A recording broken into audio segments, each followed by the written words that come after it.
இந்த அஞ்சலி எல்லாம் இவ்ளோ நாளா நம்ம இலக்கியாவுக்கும், கௌதமுக்கும் வந்து பார்த்தீங்கன்னா, இவ்ளோ பெரிய பிரச்சனைகள உண்டு பண்ணிட்டு இருக்காங்க இல்லையா?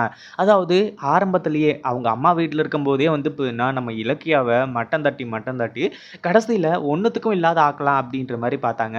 ஆனா, கௌதம் வந்து பார்த்தீங்கன்னா, நம்ம இலக்கியாவோட வாழ்க்கையில வந்ததுக்கப்புறமா, நம்ம இலக்கியாவோட வாழ்க்கை வந்து பார்த்தீங்கன்னா, ரொம்பவே பிரகாசமா வந்து பார்த்தீங்கன்னா, ஜொலிச்சுட்டு இருந்துச்சு. ஆனா, அதே சமயம் அது எல்லாத்தையுமே புடுங்கிக்கன்னு நெனைக்கிற இந்த அஞ்சலி இருந்துட்டு இப்போ பயங்கரமான ஆட்டத்த எல்லாத்தையுமே போட்டு, அதாவது உண்மையான வழியிலயோ, இல்ல நார்மலா வந்து நான் ஏதோ பொய் சொல்லிக்கிட்டு திரிஞ்சுட்டு இருந்தா அப்டின்னா பிரச்சனையே கிடையாது. ஆனா இங்க இவளுக்கு எதிரா வந்து இருக்கிற எவிடன்ஸ் எல்லாமே வெளிய வந்துச்சு அப்டின்னா, கடைசியில ஜெயிலுக்கு போக வேண்டிய சிச்சுவேஷன் வரும். அந்த மாரி ஒரு சிச்சுவேஷன் தான் இப்போ வந்து இந்த அஞ்சலிக்கு அமைஞ்சுகிட்டு இருக்கு. கடைசியில நம்ம ஜட்ஜ் இருந்துட்டு, "நீ எல்லாம் ஒரு பொண்ணா? நீ ஜெயிலுக்கு போயிட்டு களி தின்றதுக்கு தான் லாக்கி" அப்டின்ற மாரி வந்து அந்த அஞ்சலியோட முகத்துல காரி துப்பி ஜெயிலுக்கு வந்து நம்ம ஜட்ஜ் வந்து அனுப்பிச்சு வைக்க போறாரு. அதுக்கு முன்னாடி என்னவெல்லாம் நடக்குது அப்படின்னு சொல்லிட்டு பார்க்கறதுக்கு முன்னாடி, இப்பதான் நம்ம சேனலுக்கு ஃபர்ஸ்ட் டைம் வரீங்க அப்படின்னா, கீழ இருக்க சப்ஸ்கிரைப் பட்டன பிரஸ் பண்ணிக்கோங்க. இப்போ நம்ம இலக்கியா வந்து கௌதம் வந்து எப்படி இத டீல் பண்ண போறாருன்னு சொல்லிட்டு வந்து தெரியலையே.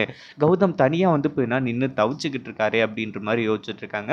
அதே மாதிரி நம்ம கௌதம் வந்துட்டு நம்மளால வந்து நம்ம பொண்டாட்டிய கூட இந்த ஒரு கேஸ்ல இருந்து வெளிய கொண்டு வர முடியலையே. அப்படின்ற மாரி வந்து நெனச்சு ரொம்பவே வந்து பார்த்தீங்கன்னா, வருத்தத்தில உட்கார்ந்துகிட்டு இருக்காரு.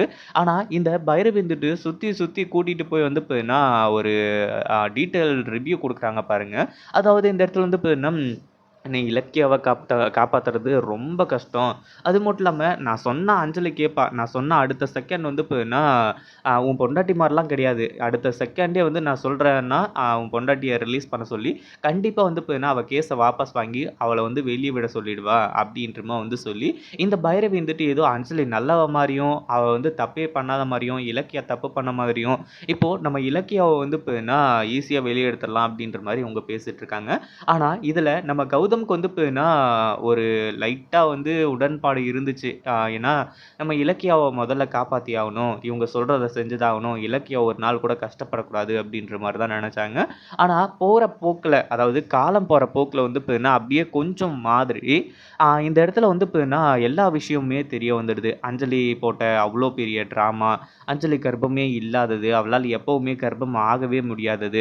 அதாவது அவ கர்ப்பம் இல்ல அப்டின்னாலே வந்து பார்த்தீங்கன்னா, இந்த கேஸ் வந்து ஒண்ணுமே இல்லாம போயிடும். அதே சமயம் அவ கர்ப்பம் ஆகவே முடியாது அப்டின்ற ஒரு விஷயம் மட்டும் தெரிய வந்துச்சு அப்டின்னா, கார்த்திக்க வந்து பார்த்தீங்கன்னா, அடிச்சு ஜெயிலுக்கு அனுப்பிச்சுருவாங்க. ஏன்னா, அந்த அளவுக்கு பயங்கர கோவத்துல இருந்துட்டு இருக்காங்க. இத்தன நாளா கடவுளா பார்த்துட்டு இருந்த அண்ணிய கூட வந்து நீங்க தப்பு பண்ணியிருக்கீங்க அப்டின்னு சொல்லிட்டு வந்து இப்ப நெனச்சு பயங்கர கோவத்துல வந்து திட்டிட்டு இருக்காரு.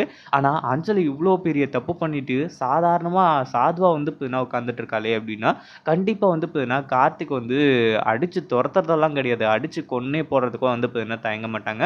இந்த பிரச்சனையெல்லாம் மீறி நம்ம இலக்கியா இருந்துட்டு இந்த அஞ்சலிய வந்து பார்த்தீங்கன்னா ஜெயிலுக்கு தான் அனுப்பிச்சாகணும். அவ திருந்தணும். அவ பட்டா தான் திருந்துவா அப்படின்னு சொல்லிட்டு வந்து பார்த்தீங்கன்னா, கடைசியில ஜெயிலுக்கு தான் அனுப்பிச்சு வைக்க போறாங்க. இத பத்தி நீங்க என்ன நினைக்கிறீங்க? அந்த வீடியோ பிடிச்சிருந்தா லைக் பண்ணுங்க, ஷேர் பண்ணுங்க. இப்ப தான் நம்ம சேனலுக்கு ஃபர்ஸ்ட் டைம் வரீங்க அப்படின்னா சப்ஸ்கிரைப் பண்ணிக்கோங்க.